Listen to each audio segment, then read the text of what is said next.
Good evening, football fans. It's another episode of the Starting 11, talking all things Premier League and covering this weekend's action. And it's myself and Billy tonight, as unfortunately Michelle is away. How's it going, Bill? Yeah, all good, mate. A bit disappointed with the United result, but stuff happens. So you didn't lose, so I suppose that's a plus. Yeah, there is that. Albeit you were a few minutes away. Well, how long? Yeah, 10 minutes away. Yeah, not too bad. Some interesting games at the weekend. I wouldn't say massively any surprise results, really. Well, okay, maybe one. Yeah, this one right here. Maybe this one. So, Forest got a win against Liverpool. What's your thoughts on this one, Bill? I don't know how much more. I don't know how many times we're going to say this, to be honest. Another disappointing result from Liverpool. They did create chances. I feel that Van Dijk as well, a couple of opportunities in the box attacking. What was he doing? Squaring that one a lot. To be honest, it was quite a good ball to square. The other person didn't read it. If the other person taps that in, you're probably saying, but I think everyone thought he was going to shoot. And that's exactly the issue, because everyone thought he was going to shoot, including... No one made that run. But I think as an attacking player, though, you've got to always make that run, haven't you? I think that's quite a bad excuse, really, because, mate, that's crying out to just be tapped in the net. If you're a forward player... You know, that is bread and butter, isn't it? That's an easy little tap in from a couple of yards. Yeah, and I think it's both of their faults, to be honest. Yeah. I think Van Dijk, he could have went for goal, but he chose to be, what's the word? I can't even remember it now. Selfless. Selfless. Yeah, but I mean, someone said to me, "Oh, do you reckon it was just a shot gone wrong?" And I was like, "No, he definitely didn't shoot. he just headed it along the 6-yard box." Yeah, exactly. Van Dijk's too good in the air not to.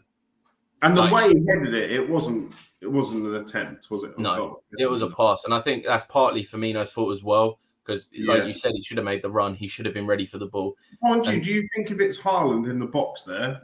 I know they'd play on different teams, but he's ready to tap that in from a couple of yards out, isn't he? 100%. Haaland's positioning, and a lot of these arguments, I want to get onto Haaland when we get onto City, but a lot of these arguments with Haaland I get frustrated with sometimes. Well, when people are saying he's only touching the ball twice, but it's 2 goals. When they say that when he's getting the passes on a plate and he can score easy goals, but he's making them runs. He's being positionally aware to be able to score them goals and bag them. So I think, credit to Haaland. And that's possibly where Salah's going a bit wrong at the moment. He just doesn't seem to be in the right place at the right time. I mean, even when he scored last week against City, he was, it's one of those goals which come from a long ball, sort of just him against the defender. But in terms of getting in positions, he doesn't seem to be getting there, does he? Has he lost the yard of pace? I think it's down to Mane leaving, and a lot of Liverpool fans and other fans have been using Mane's name quite a lot as Liverpool's downfall. But I think with Mane leaving and the runs he was making and the space, tactically, Mane was one of the key, if not the most important player to how Klopp wanted to play. And with him not being there now, Salah is in a position where he's not used to having the defenders so high up against him or being able to push up a bit more, because Mane was always making that run, keeping them on side, keeping them all able to create that space between the defenders and midfield.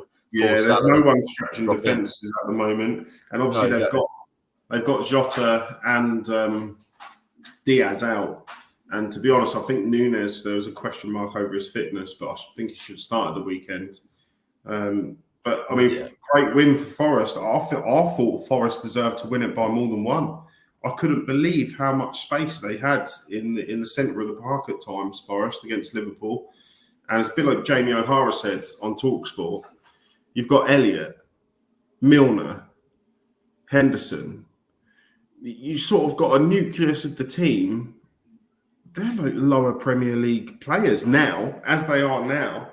There's not much quality with the injuries they've got. So, I mean, I think Liverpool have to spend money, not even to save this season, to be able to kick on for the next couple of years. I think if they do not buy talent and proven talent as well in them areas, they could have a couple of years, not struggling, but sort of being fifth, sixth. Mm. To be fair, it's going to be a push to see Liverpool get fifth and sixth.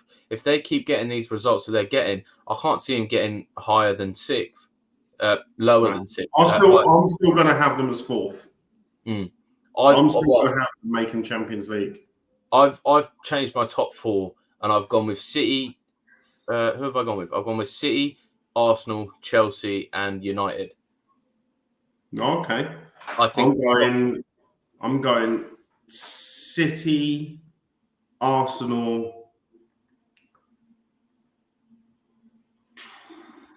Tottenham or Chelsea, Liverpool. So you think United ain't going to make it? We'll get on to United anyway because they're coming up next. But yeah, with the Nottingham Forest, I think they did a great job. Still bottom of the league, I believe, but I think maybe their players in time, because it was always going to take a long time for them to get any quality in terms of gelling and chemistry. Well, so when you buy 23 players, yeah.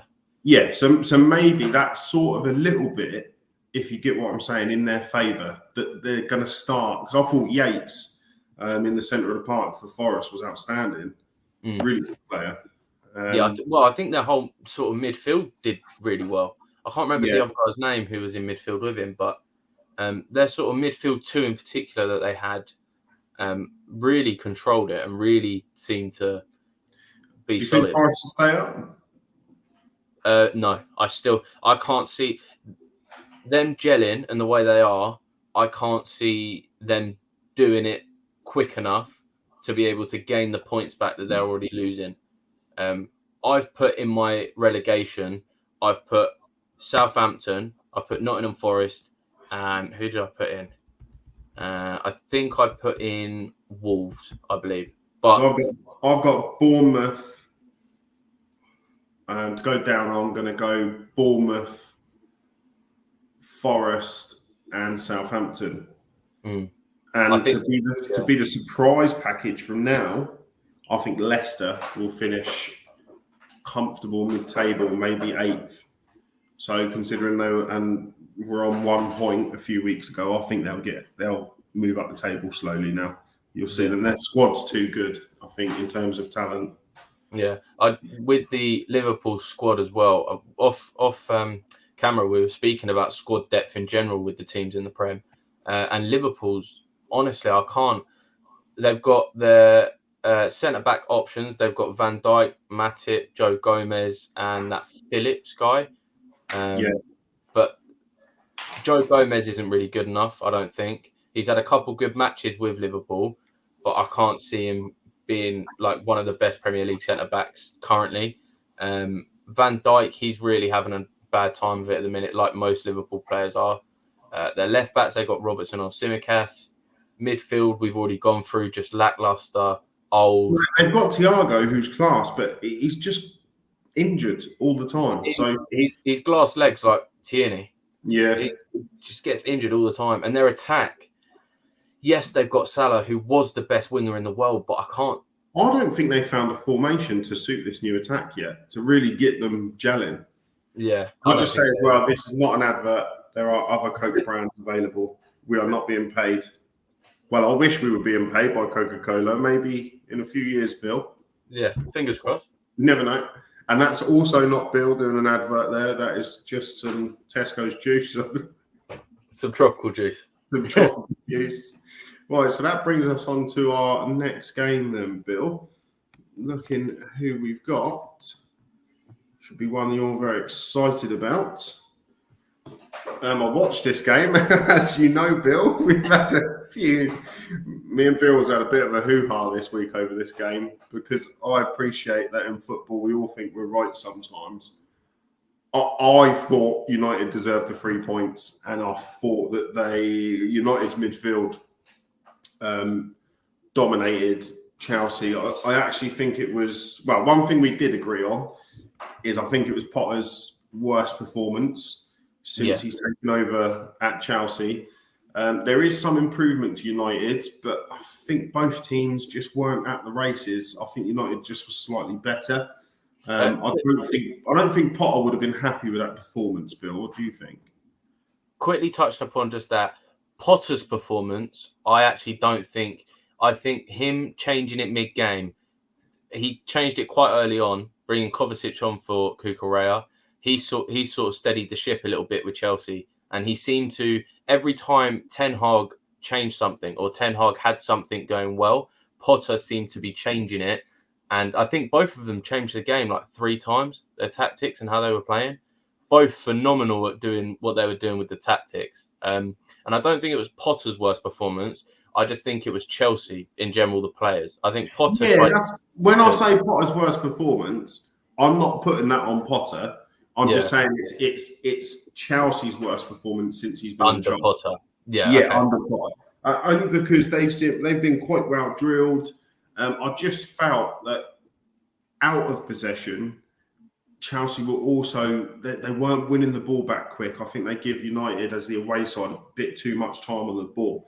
And we all know that United at the moment, if you can get into them and disrupt their play, they can fold up like a deck chair because they're still not where they need to be honest. So I think, you know, if I was in the ground as a Chelsea fan, I'd have wanted us to get at them a little bit more at home. I think that was the biggest part as well. It was at home. It was at Stamford Bridge. And to put in a performance as the boys did in front of our home crowd, I can't have any sort of... I say happy. I'm happy that we came away with a draw because I think United had the better of chances. And I think, did they deserve to win it? I personally don't think so. We've also argued about that. I think a draw was a fair result, but United did have a clearer cut of chances and they did have a lot more convincing chances. So who's got the best chance out of these two, Bill, of reaching top 4? I think Chelsea, personally. I think Chelsea. And the only reason I say Chelsea is because, well, I mean, I say Chelsea because I support them. I can't see. And also, I think Chelsea's just all round. I think their squad is just slightly edging it above United. Yeah, I think Chelsea's squad is better. And the reason being, I always look at managers and systems. I've always done this, especially in the Premier League. But I've used this thought process throughout all of the leagues, and it's quite often true. I can't see Potter losing as many games as United. Now, that sounds a bit strange, but the way Potter sets up, I just can't see Chelsea losing as many games as the way Ten Hag sets up with United. Yeah. United are set up for counter-attack. They can beat the good teams on counter-attack, but when it comes in, week out, who's more fragile to getting beat 2-0 by Brighton or Brentford? And out of the two teams, for me, United are still more fragile. I think... Does that make sense? Yeah, under different management as well. I mean, when we were losing against Leeds, it was under Tuchel. And when we were doing that, but still, with Potter, we're undefeated. We haven't lost a game. And what's that, 6? Is that 6 games he's had? Or? 6 or 7. We played AC Milan home and away, beat them 3-0 and 2-0. Incredible performances there. We've beaten... who else did we play? I can't even remember now. But we've played teams and we have beat them convincingly. And with Ten Hag, he's lost 5-0 to Brentford. He's lost 3-1 or what the scoreline was with Brighton. Ten Hag United under Ten Hag have lost these games and Potter hasn't yet. So with what you're saying with the results, I agree. I think Potter's got more of a chance, especially with players more resilience in that side. I mean, I think if United play as bad as what Chelsea did at home, I think United would have been beat if the fixture was reversed, if that makes any sense. I think United's resilience and the way they want to battle and win for it, I think Chelsea are easier to get their heads going and try and motivate themselves a lot more than United are. But I want to quickly highlight how Mount's playing. I know not particularly this game, but how he's been recent form. Yeah, he's picked up. I said a couple streams ago, a couple weeks ago, that Mount just looked boring. He looked like he wasn't interested. I think Tuchel was drowning him out though with the sort of the way he was playing. If I'm honest, yeah, I think more than any other Chelsea player, I think Mount was the one that sort of suffered the most in terms of the style of play for Chelsea. I think that's a fair judgment. I think Mount. I think with Potter as well. I think we play a lot more narrow with our cam/wingers. So normally we have the tactics of a 3 or a 5, if you will, 5-2-2-1. So we have our 5 backs set up, wing back/midfielders, wide midfielders. Then you have the 2 sort of midfielders, the pivot and more defensive one. And then you've got the 2 attacking midfielders who do push out wide more, but I don't actually class them as wingers anymore. I think that the way Potter's playing them, I think they are playing a bit more narrow and a bit more like wide. And I think that suits Mount. Mount doesn't really like to go too wide past the sort of edge of the box, really. He sort of likes that edge of the box, 10 yards in from the touchline into the centre of the pitch. He gets a lot of his goals from sort of edge of the box 1-2s. If you think about the goals he scored in the past, and I think maybe Potter prefers that narrower system than maybe Tuchel of hugging the touchline. I think also as well with how we're playing at the minute with Chelsea, we've just hit a massive roadblock with James being out. We haven't even touched on that yet. Reece James has been one of our best players this season.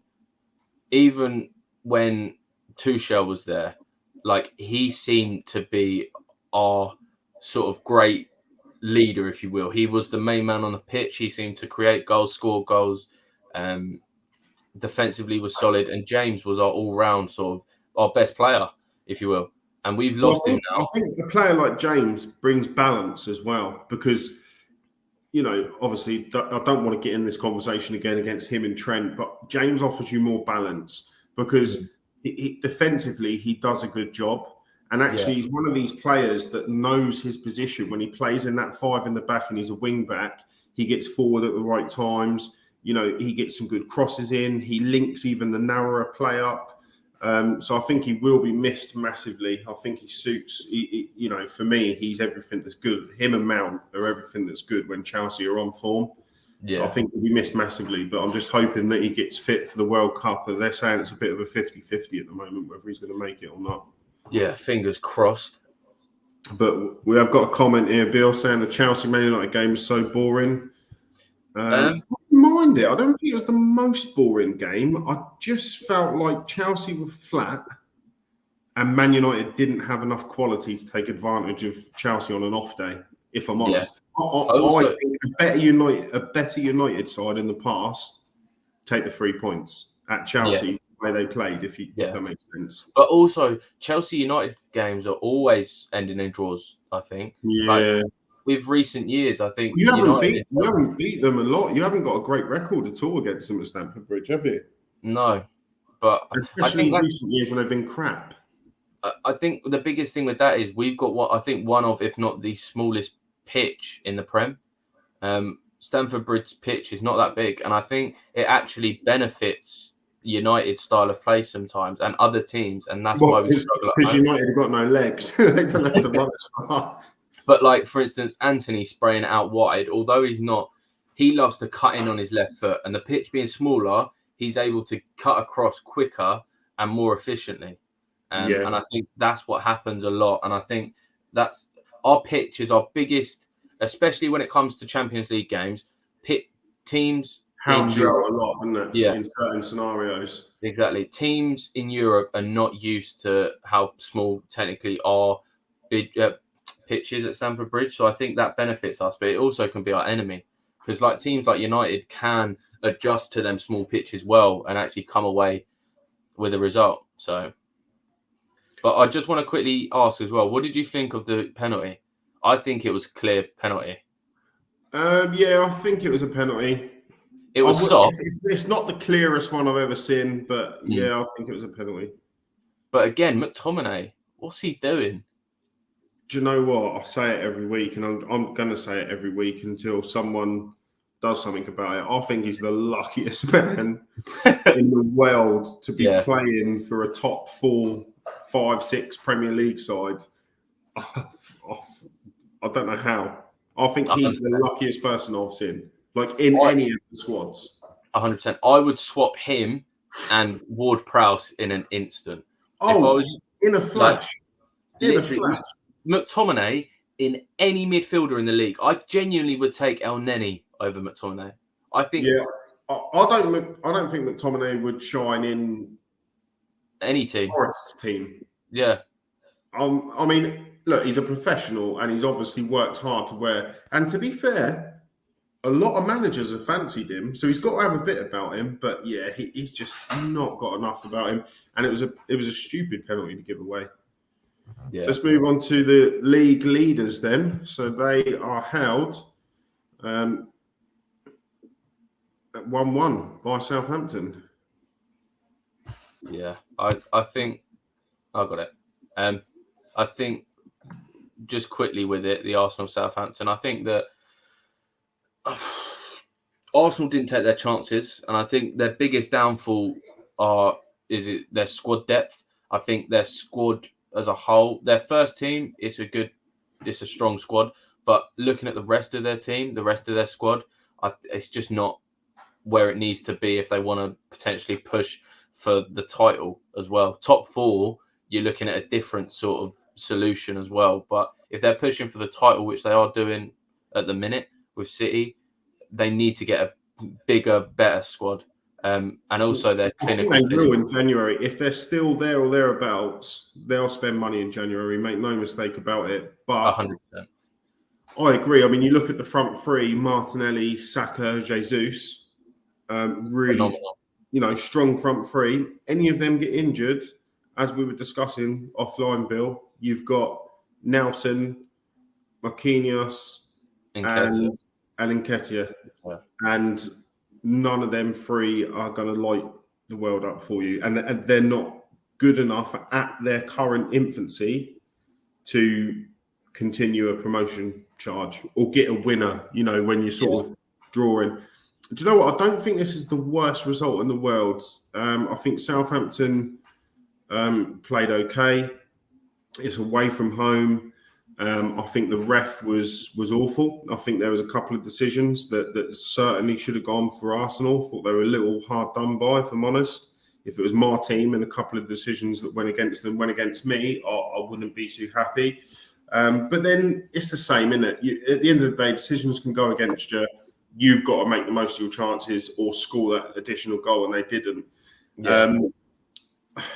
The only thing I'll say that may make Arsenal feel a little bit better is I think there will be more games this year that City drop points on as well because of how tight the top 4 race is, because of the clubs at the bottom.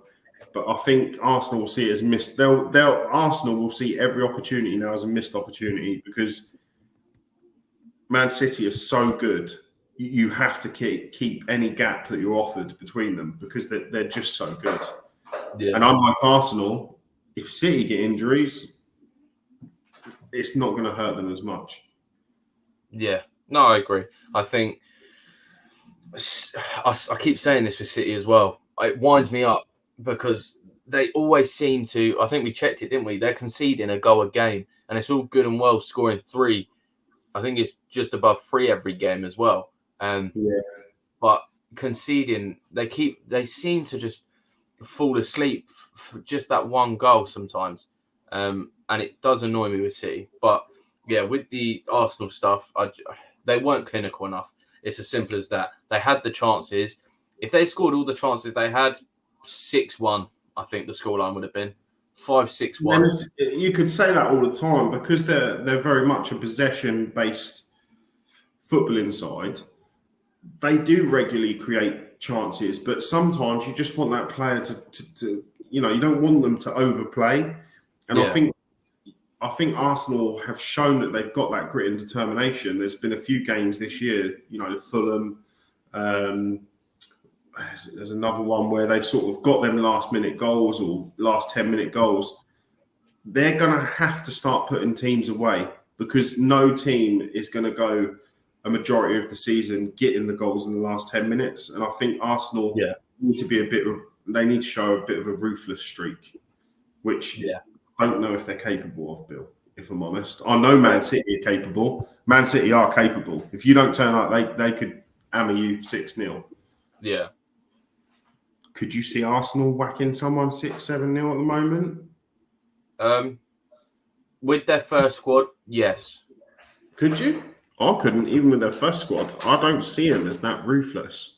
I think they can, and the way I look at it is with the Tottenham match that they played, the North London derby. The way they played that game, if they have that same aggression, the passion, if they had all that against a side like Nottingham Forest or a side like a side like that, maybe I could see them easily beating a team 5-0 or 6-0. I think. Someone's asked a question here. It's a bit off our topic, but I thought I'd put it in, Bill, because it's a hot topic. We'd love to get our opinion on the Cristiano Ronaldo saga currently. I actually don't know your opinion on this saga, Bill, so give it to me. What is your opinion? Absolutely hate him. Yeah, but that sounds like you've always hated him. I have a little bit. Yeah, but this scenario in particular, I cannot stand it. You are a professional athlete, being one of the highest paid players ever, if you will. He is a phenomenal athlete, and the fact I understand that I think the story went that Ten Hag told him that he was coming on, and then he brought on Elanga instead. I can understand the frustration, but in all fairness, that's not down to him. No, because if it wasn't Ronaldo, and if it was any other player, we would be giving them stick. We would be hating them, and we would be giving them hate left, right, and centre. But because it's Ronaldo, because one of the best of all time, it's fine. He's allowed to do it then. And I think Ten Hag is right for what he's punished him with. I just can't stand to see a professional player with that low of professionalism. I can't stand it. Do you know who I'd like to have a dig at tonight? And I'm going to. I rate him as a person, as a footballer. And a lot of his views I'll take on. But do you know who I'm going to have a dig at? If you're watching, don't come after me because it's Roy Keane. Roy Keane's been sticking up for Ronaldo. For Roy Keane, this is the same chap who sits there in Sky Sports and talks about, footballers shouldn't do this. They should want to win. They should do this. They should have professionalism. They should put the work in. They should back the manager. And he's the same geezer who's saying, well, Ronaldo's in the right. No. I think Ronaldo is not at a level that he thinks he is in his head. I've watched enough games with him in, even last year when he was scoring the amount of goals. He doesn't have the legs he had. Yes, he can still score goals, but actually, looking to progress the United team, he is only going to be a fringe player. Then it comes for me, right, okay, we signed one of the best players of all time. What can he offer our youth? What can he offer the team as a person? He's got so much to offer, his experiences. And what does he decide to do instead? A couple of months ago, it was hands up because the team weren't playing too well. Now it's going for an early bath and leaving. I think his attitude is made because of a society where players are allowed to be like that. Yeah. And, I just think it's just, you're right. If it's another player, they're being disgraced. Because it's Ronaldo, he's being let off a little bit. I actually think Ronaldo should come out, personally apologise for what he's done. I think he should also just be honest and say, look, I really wanted to get on. I want to help the team. That's why I had that reaction, because I've still got a love for the club, the same as when I was 20 and I wanted to play each week. That got the better of me and I made the wrong choice. If he comes out and says that, I think a lot of people will go, do you know what? Fair play, mate. But he won't.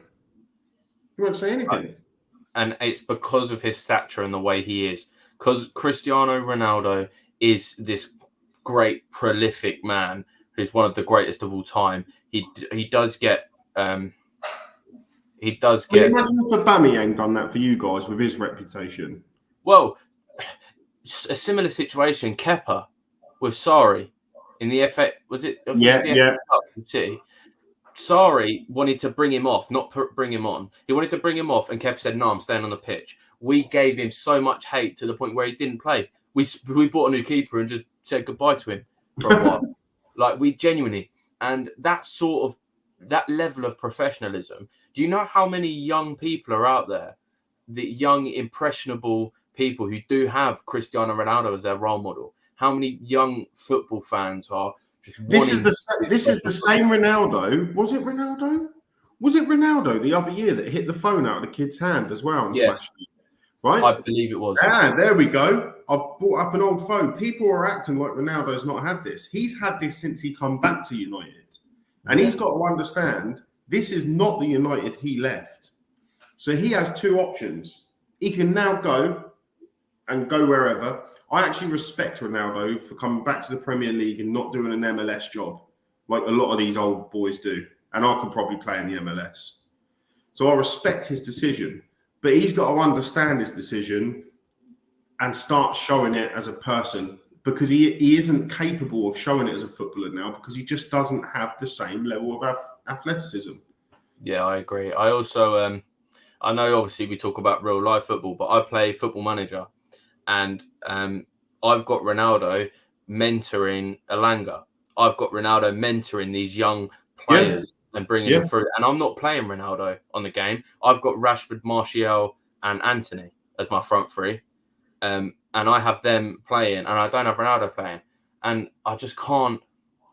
Why doesn't he, like I was saying earlier, the young people who would do anything to be a professional footballer? And yes, I understand he's won it all. Yes, I understand he's one of the best of all time. But that does not give you the right to be able to treat the manager, the players, and the club with that low level of respect that he did. And Ten Hag, yes, he's doing it slowly, but you are seeing a slight change of fortunes at Old Trafford. I haven't been able to watch a United game for about 4 years because they're just sending us.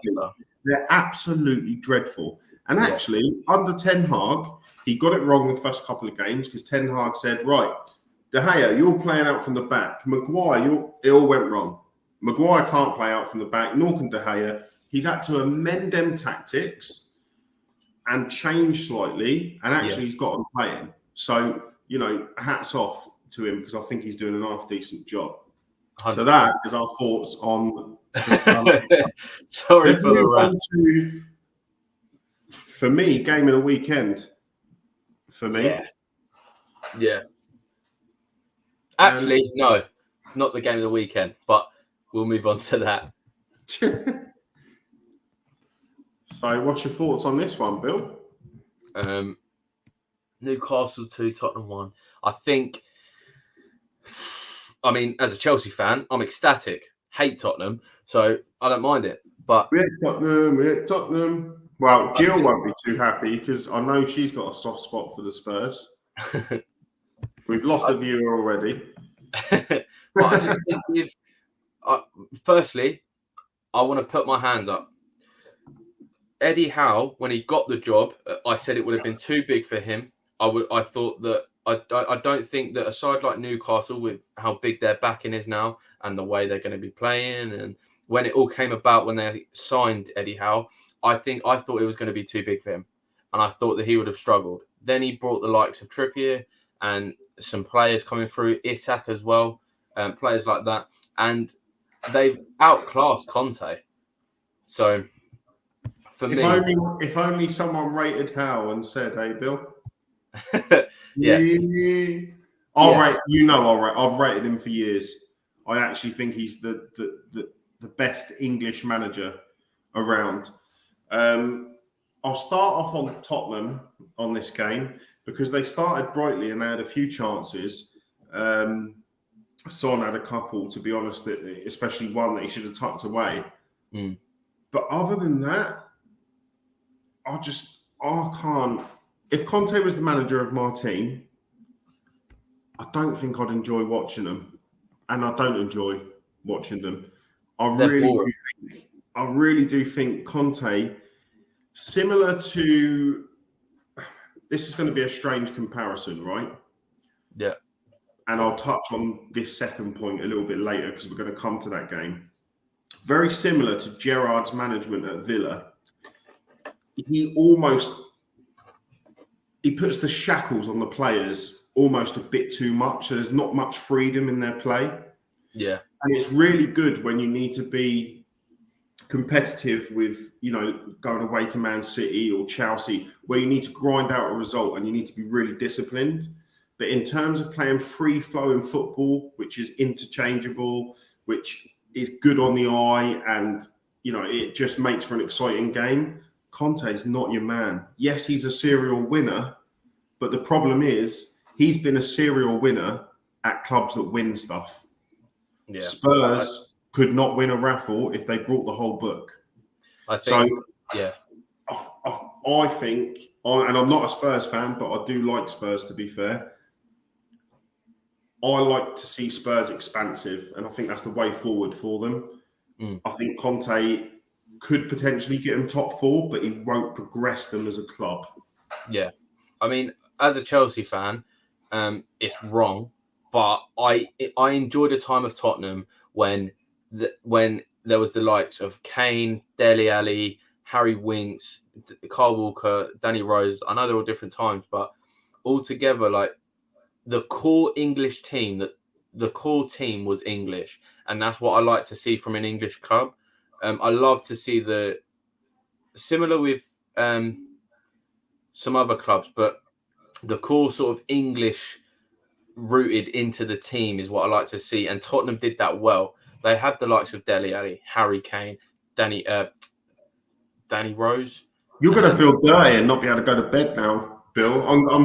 Remember, this is all recorded, mate, so I've got you saying this. I said I hate myself for it, but I did rate the fact that a club had so many good English players and they stuck to them English players and they didn't bother trying to buy abroad and do all this sort of stuff. They just wanted a core English group, and I really enjoyed to see that. But now, well, not now, always, I still hate Tottenham. Think they're scumbags, and they're never going to win anything. And as for Newcastle, I mean, my thoughts at the beginning of the season, Bill, before anything kicked off when they signed Eddie Howe from last year. I said to you that I thought he was outstanding. One thing that surprised me in Newcastle, I think they've got the second best defence in the league. I'm going to call out a player that, for me, has been arguably one of the best in the Premier League this year. When you talk about Van Dijk not being on form and stuff like that, and that's Botman. I think they paid quite a few quid for him. I think they paid, sort of 35 million, I believe. I believe he came from Lille. But what a signing he looks. He looks really suited to the Premier League. He's big, he's strong. He can play out from the back. Positionally, he's really aware.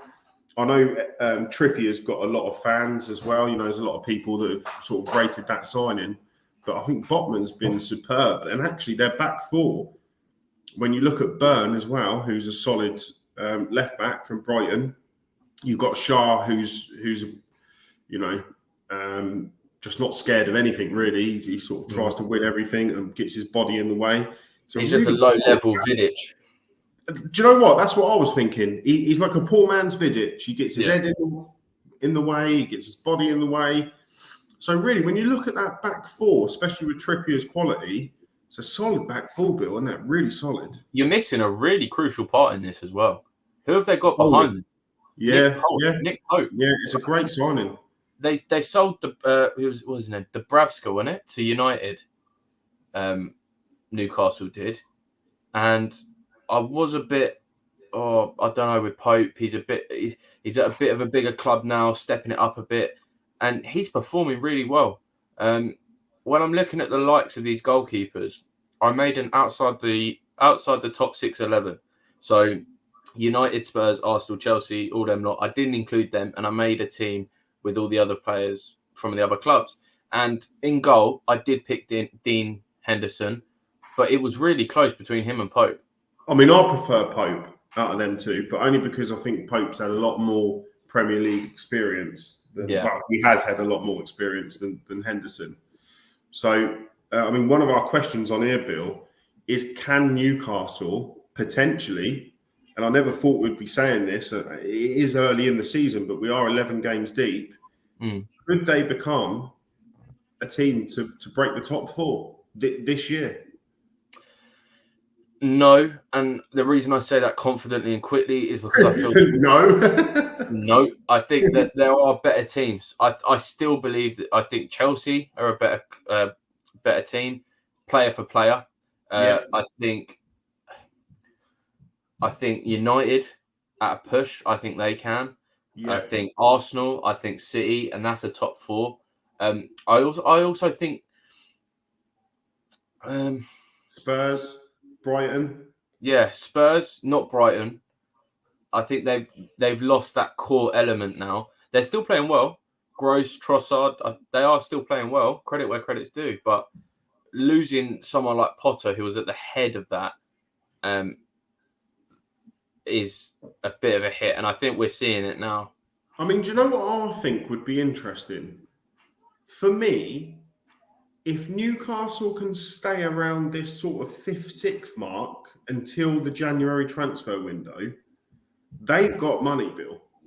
They can intrigue a lot of players to They push. could potentially go and spend 250 million and get, and I'm not talking loads of players, I'm talking 2 or 3 quality European players. Yeah.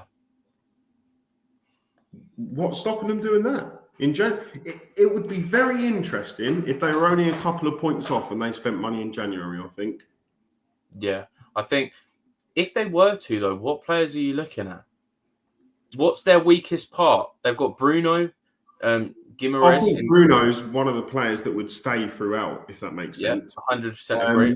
I don't think Wilson or Willock. Almiron's proven it, but I think he's... If he was to go to a next level, he would be one that goes. I think most areas. I think the only area that doesn't need immediate investment, if you were looking for a top 4 finish, if I'm honest, I think the keeper's good enough for a top 4 finish. Yep. I think the back 4 are good enough for a top 4 finish. Call me mad, maybe replace Shah, but along that back 4, he's the only one I would replace to say, okay, that could push top 4. I would push the left back more than Shah. Guimaraes and Saint Maximum are the only midfielders I'd probably keep. That's probably where they need to invest the most. Yeah. And then up top, they could have Isaac, and then they could, well, it's because it's Newcastle, we're not thinking. They could go and sign Dombele from Barca. Yeah. Well, they've got the money to do this, Bill. That's the crazy thing.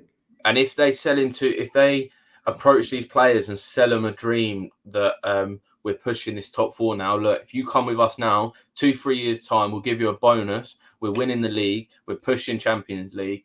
And to be fair, yeah, I think you could potentially be seeing early signs of it. I mean, as Jackie says here, and to be honest with you, I agree with this statement from Jackie. No to Newcastle. Most seasons you get a club that do unexpectedly well, which is true. You know, there's always sort of one. Let's see come May where they are and what club would they replace in the top 4. I mean, I agree with Jackie. I just rate Eddie Howe, and I think it would be interesting if they're there or thereabouts and spent big in January. I think with their current team, no. And I think they'll probably finish 8th, 9th, Newcastle. But which would still be a good season for them. What club would they replace in top 4? Well, my top 4 that I have is City, Arsenal, Chelsea, and United. I think Newcastle could get above United. Yeah, I think they could get above United. And my top 4 was City, Arsenal, and then Chelsea, and then Liverpool. And then Liverpool. Well, Chelsea / Spurs, but then Liverpool 4th. So with Liverpool's poor start, if that continues, then they could certainly replace them. I don't think they will. I think Jackie makes a very solid point there, but it would be interesting. Would the owners pump in the money that they said they're going to pump in a bit earlier if they're there or thereabouts? Yes. And I think they would. That's the question I want to ask. Yeah. And that's a question back to Jackie, actually. So I agree with what you're saying, Jackie. But if Newcastle are 5th/6th and only a couple of points off, do you think their owners would invest a couple of $100 million to push? Because I think they would. Yeah, I think with like what you're looking at here is like West Ham. I think they're a prime example. They've managed to push Europa League, and but they didn't have the money to invest massively. No, West Ham, did they? But and Newcastle do. If Newcastle and West Ham swap positions, and Newcastle overachieved, if you want to say that, yeah. I think they're financially able to balance it out and go, no, we're going to buy big players, so we're not overachieving, we're achieving what we want to achieve. And so, yeah, I think that's where Jackie's coming from. I think you can see most seasons you get a club that does unexpectedly well, West Ham, for instance. But there's another question here. I think this is from T. Do you think Newcastle play better without Sam Maximum? My answer is no, because I love Sam Maximum. I love watching him play. I think maybe a team's more balanced without him because he's quite a flair player. He relies on carrying the ball. He can lose it quite frequently, actually, because of the type of player he is. I wouldn't say Newcastle are better with him.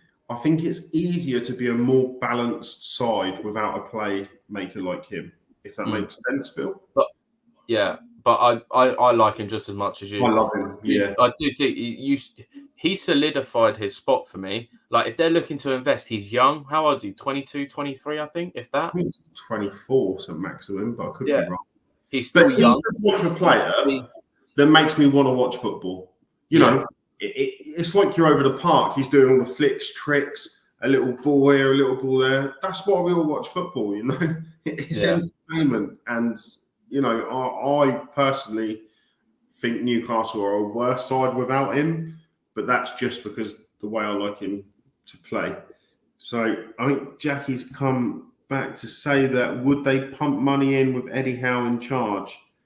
He's there to give consistency, not longevity. I like Jackie. Jackie speaks a lot of sense, but no, because I agree with Jackie's point. I think the owners originally saw Eddie Howe as someone to keep them up and give them the consistency, but due to the recent long-term contract that he signed in the week, I think they've changed their mind. I think that is what they were going to do. And now they've seen the results come in on just spending a few quid, and they probably thought, hang on a minute.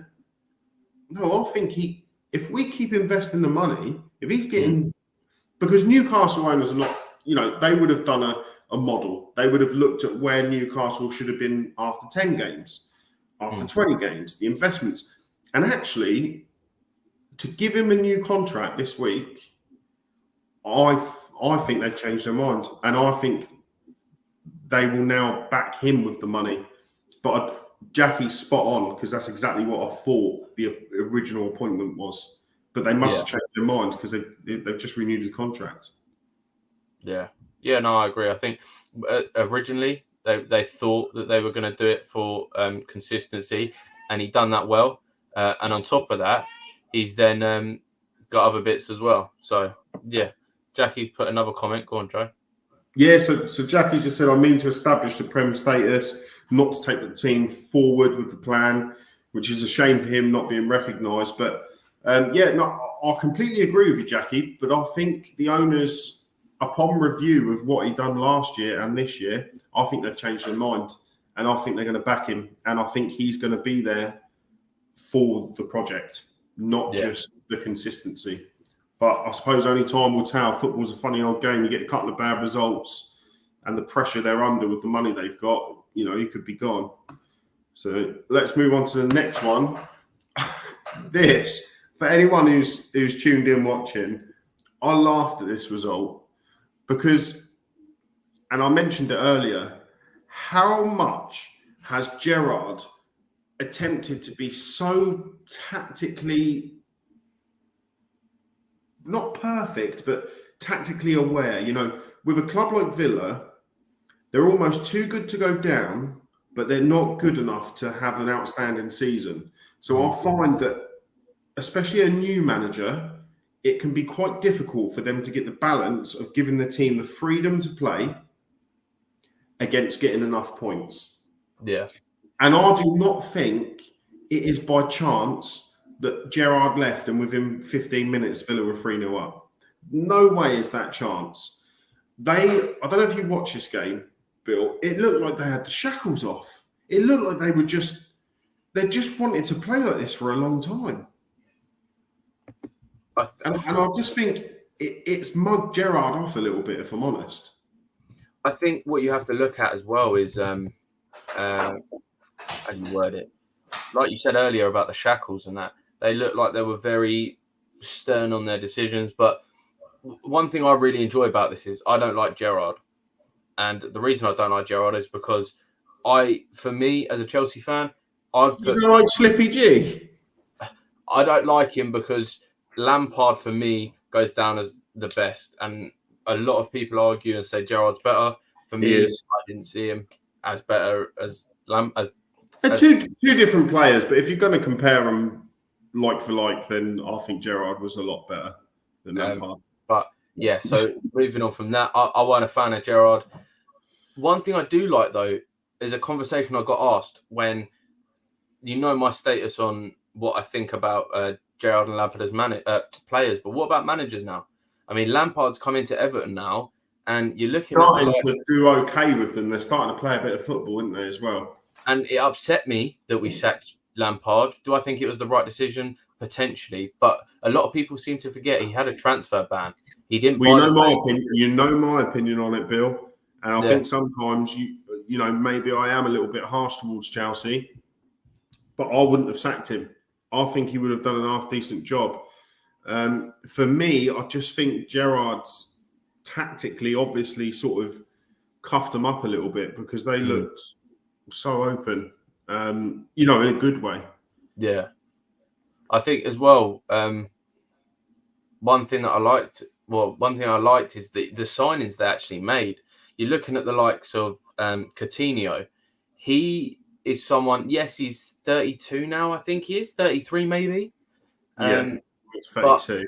But, they signed the likes of Diego Carlos as well. For me, he was doing phenomenally well. I know he had his injury very, very early on in the season, but the signings they were making, the way they were looking, I was quite intrigued to see how Aston Villa would play. But I mean, clearly Gerrard was the biggest issue with the team, and I don't know if there was falling outs between Gerrard and players. I don't think falling outs, but I can imagine him being quite a hard manager. The fun being zapped out a little bit because he's so. Yeah. Because when you speak about Gerrard, he always talks about how driven he was, go and train it, move people out the way, be the best player. Sometimes that doesn't work with people because people almost need to feel that sort of. They need to feel content and happy that they've got the freedom to express themselves. You know, I've watched football even at Portsmouth's level, where you can see players have been given firm instructions like hug the touchline, run to here in possession. You can almost see the shackles they've got on them. And I can imagine Gerrard is a little bit like that. Yeah, I can. Do you know what I mean? The problem is Coutinho. He's such a creative. That's the issue we had with Hazard at Chelsea. It got to a point where I can't remember who the manager was, but they put him in a very non-free roaming position, and they just stuck him exactly where he was. And I think with Coutinho being such an expressive, technical player, and Gerrard, I think the game before Gerrard got sacked, he actually didn't even play Coutinho, which is a weird because I thought their chemistry would be really good. You know, both playing for Liverpool, both getting on very well. I thought that they would get on potentially better than what they apparently did. But yeah. There's a comment here from Tony. I think this goes back to the Newcastle game that we was talking about, and he said there may be an international job available in a couple of months. I think there will be. Has Eddie Howe taken over from Potter as number one choice? No. Do you know what? It just depends. I think if Potter does averagely okay, I think he'll still be number one. But I just can't see Potter taking a big job like Chelsea and leaving so early. I can't see either of them. Do you know what? It's down to what they want. I think if any one of them wanted it, either of them could be picked, if that makes sense. Yeah. I think potentially one of them or both of them wouldn't want the job. Yeah, I don't think, especially with Potter coming into such a big job already with Chelsea and being unbeaten in 6-7 games now. I doubt he would try and push. But if you ask me who would I prefer as a manager, Potter or Howe, I would take Potter, and only because I think their their history or I would take Howe. I don't know too much on Eddie Howe's history or what he's done. I know he was at Bournemouth, wasn't he? Yeah, Bournemouth, and then his playing career was cut quite short. So he used to play for Portsmouth, believe it or not. Always get my Pompey in if I can. Play for Bournemouth. Because what was actually Eddie Howe's level player? What was Eddie Howe's actually like accolades that he's done club level manager wise? I know that he's done a lot of coaching in between. So I'm trying to think who he's coached for, but. Because for me, obviously, I know he started coaching because his playing career ended early, essentially. I'm not too sure of his actual business CV, but I mean, Potter's got quite an impressive one with what he's done abroad as well, which has given him even the opportunity he's got today. Yeah. And Potter actually, strangely, Potter is yet to fail at a club. That's quite strange because managers normally have, a bad spell somewhere or a team where it hasn't worked out. Yeah. That's not the case for Potter. So that's really good. But I think Potter, the one thing I will say is if they both wanted the job, they are both FA men-ish, especially Potter. He suits what the FA would look for, the English FA. Yeah. And I think Southgate's losing a lot of people with his selection over the last... And the problem is, it's all right losing the selection when you'll get into semi-finals and finals of tournaments. If England get knocked out in the round of 16, he's not going to have the luxury of saying, well, look where we got. I think he'd be gone. I think he'd be gone the next morning. I just want to, speaking about managers and that, I want to quickly go back to what we were saying with Gerrard. Where do you think he goes from here? I think he'll go to another good management job. I feel like his attributes as a player are transferable as a manager. I can see him being a successful manager. I personally think him and Lampard could be successful managers. Yeah. I think it's a bit like players. Managers also need to find a club that suit their ethos. And, that doesn't have to be in the Premier League. That, he's done well with Rangers. Yes, okay, it's a 2-horse race between them and Celtic, but he's done pretty well with them. There could be a championship club. Championship clubs are consistently refreshing their management because it's such a competitive league. I think for Gerrard, his next appointment has to be something that suits him. And I actually think Villa was a job that come up in the Premier League. You could argue it suited him because it's a great stepping stone to eventually get to Liverpool, where everyone wants him to be. But actually, it's quite dangerous working that way because you're taking jobs almost just to try and get a bit better rather than something that suits him, if that makes sense.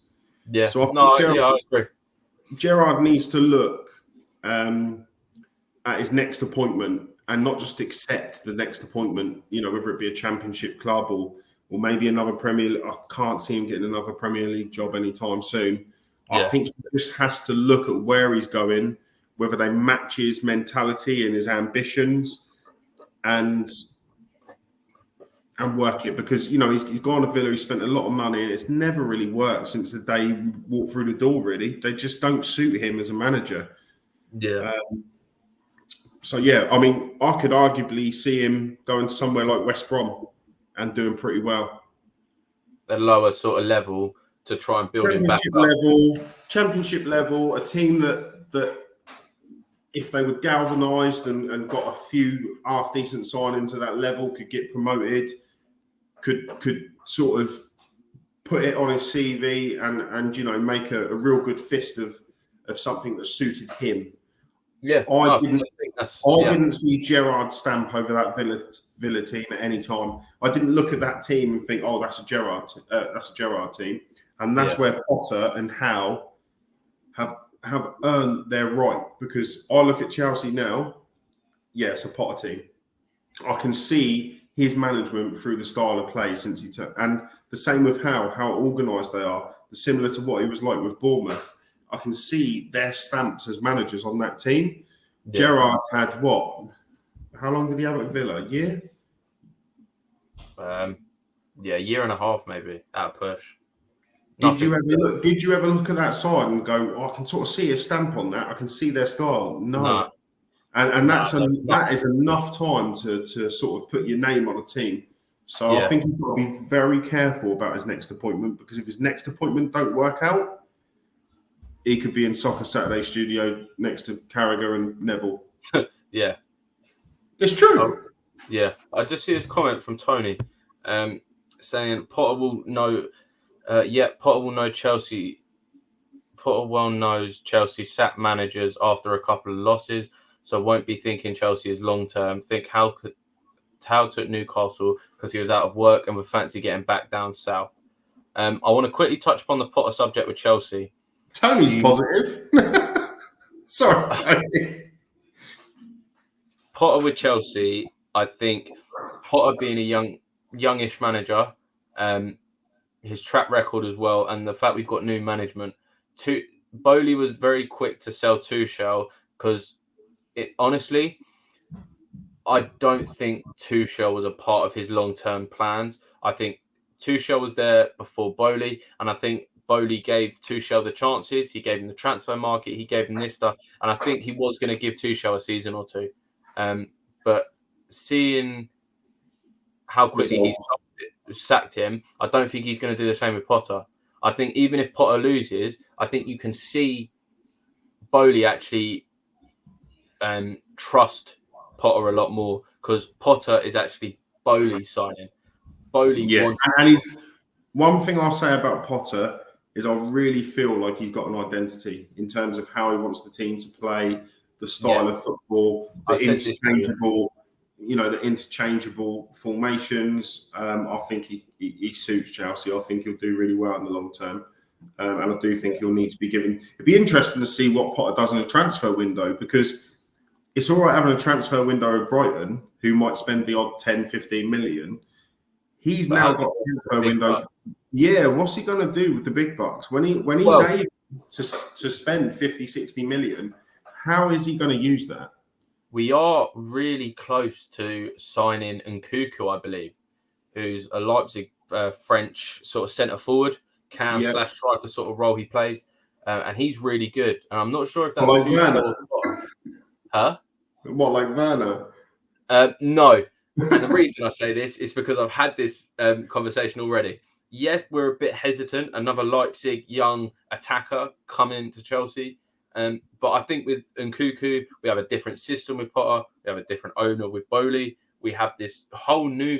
It's sort of a new club. I know it sounds crazy, but for so many years, we were so boring, lackluster, no sort of identity, always sort of parking the bus, always sort of being defensive. And Potter coming in now with his own identity, the way he plays, the attacking style, the attacking press, how good we are.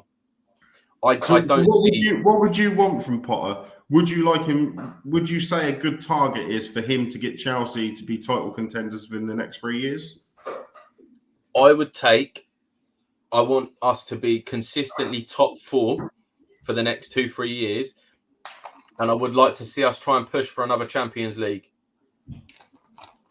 I can see Potter doing that. And the reason Champions League is knockout. It's almost, you can't really go for it, to be honest, because it's so knockout game. Yeah. On Tony's other point as well, in terms of he think Howe took the Newcastle job because he was out of work and would fancy getting back down south. I I don't know. I think that's a bit harsh. I'm sure Eddie Howe would have had, and that's why I said, Tony, about your positivity. It was just my humour coming out, but I think that's a bit harsh. I think there's many clubs over the last couple of years that Howe has been linked with, and I would say he chose it because knowing how Howe comes across in interviews, and there's been a lot of people saying, they're surprised how he comes across. He's very level-headed, very organised. I actually think Howe would have fancied himself. I think Howe would have said, look, this is a club with a big budget. They're probably just looking for someone to steady the ship and keep them in the league last year. I think I'm good enough for that, but I think I'm good enough once I've done that to take this club on. I mean, I'd like to get Eddie on the call and ask him, because that's a very intriguing. I would like to know his mentality, because Tony might be right, but I think Howe would have backed himself to be the manager to do it. I think as well, like, you have to remember as well with it, with how Eddie Howe looking at it, they bought out Newcastle, and everyone said, right, Newcastle are going to be a threat in the next 2-3 years, and they saw it, and Howe's looking at that going, I could be a part of Newcastle's future here. I could put a stamp. And I don't think they originally saw Howe as someone to be there for the longevity. But I do believe after him making his stamp in the changing room, his signings, his results, I think that he could very well stay there for longevity. And I think Eddie Howe's done a fantastic job. Yeah. Well, I think that's a wrap for tonight, Phil. Some good games this weekend. I do apologise. Just one genuine question. Oh, there's another Chelsea question come in from Tony. How many Chelsea managers have lasted 3 years? I'll ask you a different question, Tony, and answer me this. How many managers have been there since Bowley's been there? 2. We do look at the past, like Abramovich when he was in, and Abramovich was very quick to make those decisions. But Tuchel wasn't Bowley's signing. But Bowley didn't want Tuchel. Bowley had Tuchel already there. So I do understand that him sacking him a bit premature. You could look at it your own way. I don't think it was the right decision. I would have given him 2-3 more weeks. But looking at how Potter's come in, I do think that we're looking at the right decision. And a different. How do you even say the word? A different sort of structure to what we've seen with Chelsea.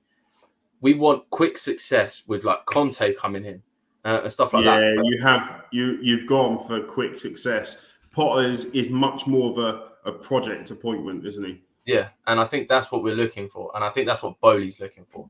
But anyway, sorry, Joe, you can say goodbye. I just saw that. That's all right.